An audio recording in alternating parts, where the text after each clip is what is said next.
Hello, my name is Lydia Radin and I'm a whistleblower. Today is Friday, November 25th, 2011.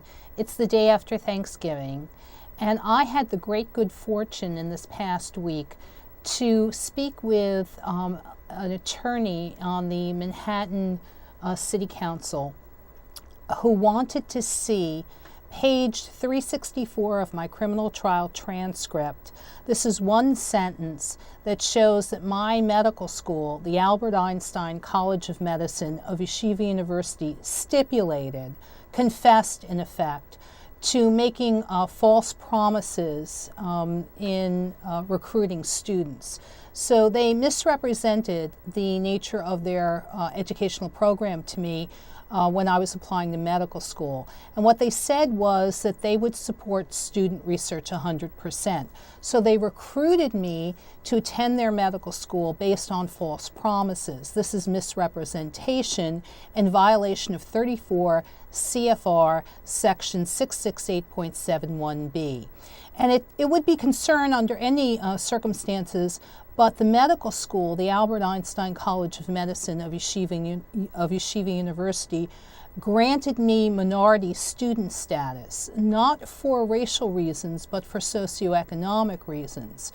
So it appears that this medical school targets students with minority student status, recruits them into their medical school to satisfy the diversity requirements. In my case, I hit tacit quotas for this medical school in the admissions process. And then once they got me in, they railroaded me out and ruined my life.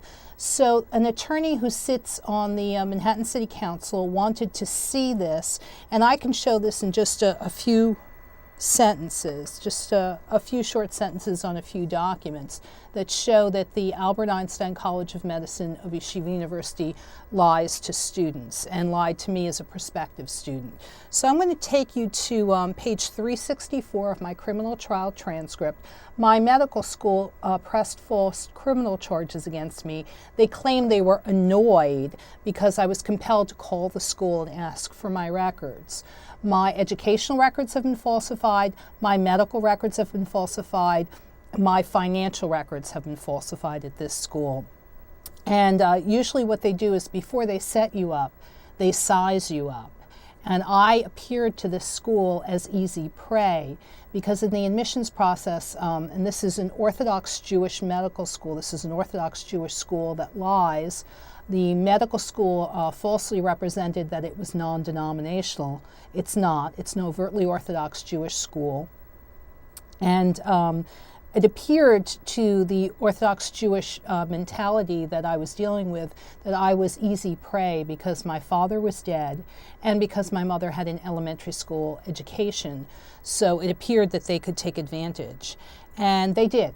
And they've done horrible things. They've stalked me through life. They've done awful, terrible things. I'm in the process of appealing this illegal conviction and illegal incarceration. And I'm going to take you right now to, I'm going to change the view and take you right now to page 364 of my criminal trial transcript. This is page 364 of my criminal trial transcript.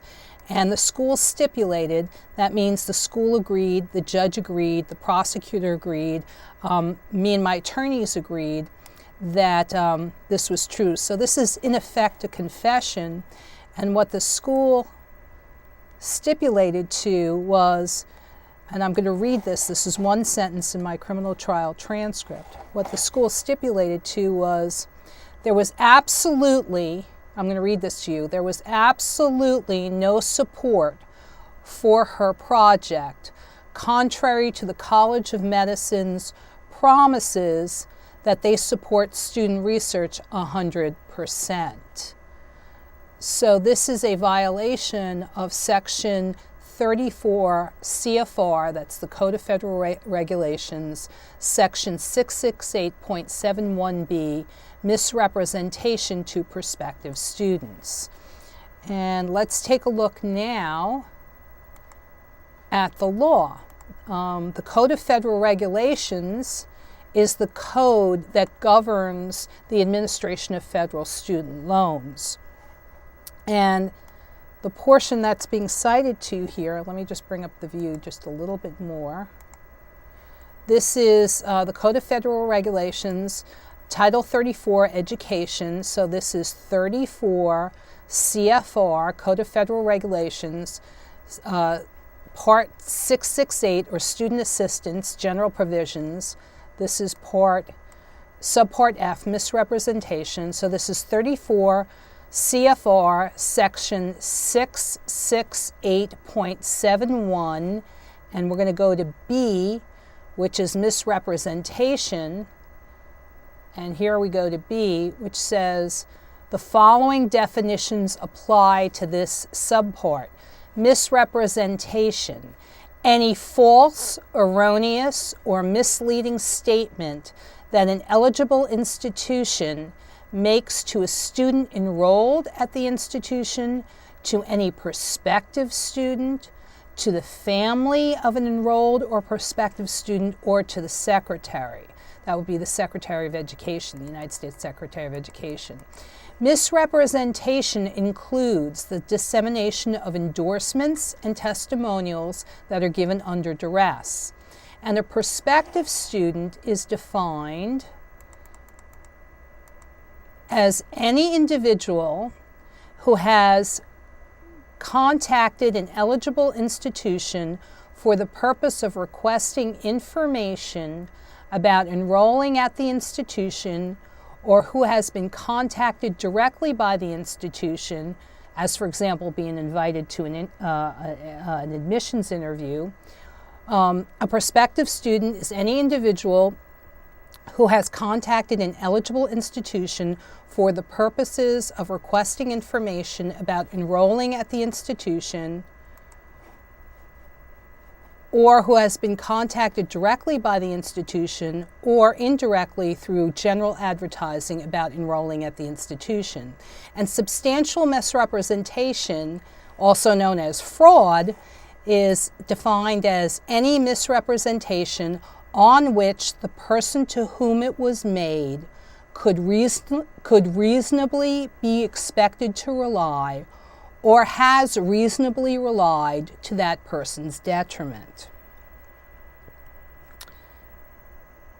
So, I spoke to an attorney who sits on the Manhattan City Council, and she wanted to see the stipulation on page 364 of my criminal trial transcript, wherein the school promised it would support student research 100%. The school did not support my research, in violation of the federal laws that govern administration of federal student loans.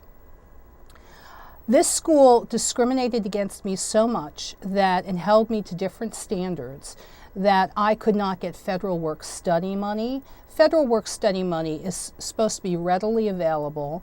They lied and said that they had run out of money. That is not true. Federal work-study money is not allotted on a first-come, first-served basis. There was absolutely no support for my student research. I couldn't get federal work-study money.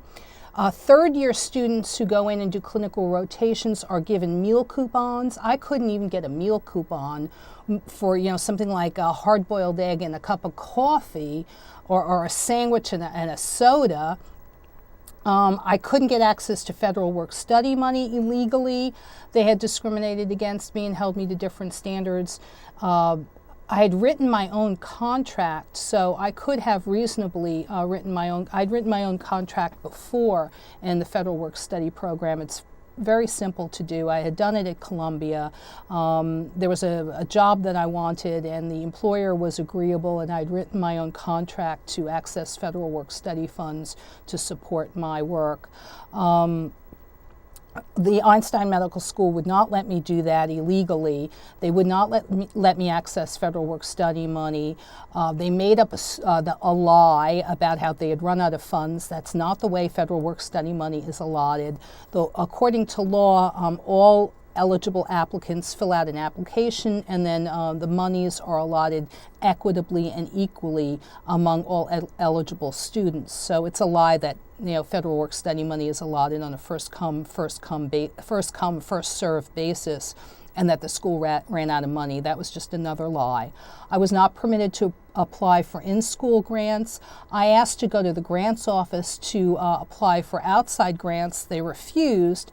And after my illegal expulsion, I was illegally expelled from the school because I refused to sign a contract releasing the school from liability in my case. After I was illegally expelled, I actually went out and got a federal grant through the New York City Department of Health. It was a $21,000 grant, and I used it to provide educational services for underserved populations in Harlem. To purchase educational services, I was working for a Fortune 300 company as their sales and marketing director, and I wrote a grant. Therefore, demonstrating increased functioning and underscoring the lies that my medical school told about me. So I've prepared this short video. This is a short version. I can go in greater depth and detail, and I will in another video, where I can show that when a school makes promises or misrepresentations in recruiting prospective students like me, and they make promises that they don't keep, they don't provide services, they are financially irresponsible, again, violating the laws that govern the administration of federal student loans. They hold different students to different standards, again violating the laws that govern administration of federal student loans, showing that the school is administratively incapable of administering federal student loans because they hold different students to different standards. So what the big picture issue is for all of you out there in the viewing audience is that you can use your federal student loans to protect yourself. And I'm going to show you how in a longer version, but for this short video now, I have the school confessing to committing misrepresentation, fraud, in layman's terms, false advertising. You don't want to use the terminology false advertising because the state laws are phrased a little differently, and you don't want to argue semantics with dishonest attorneys associated with Yeshiva University. But what they've done explicitly is they made promises to prospective students like me. I was an honors graduate of Columbia University. I had offers to go to three medical schools, and had the school been honest with me in the admissions process and told me that they were an Orthodox Jewish school, I would have never gone there. They lied, they used me in criminal schemes, they misrepresented the nature of their program to me, and they promised that they would support student research 100% as part of their graduation requirements. I went to the school because I thought that, I felt so strongly that research should be a requirement for a medical degree, and ultimately the school took selfish advantage of me. I was working 90 hours a week at Long Island Jewish Medical Center on original clinical research that would have yielded 3 to 5 original clinical research papers on which I would have been a principal author.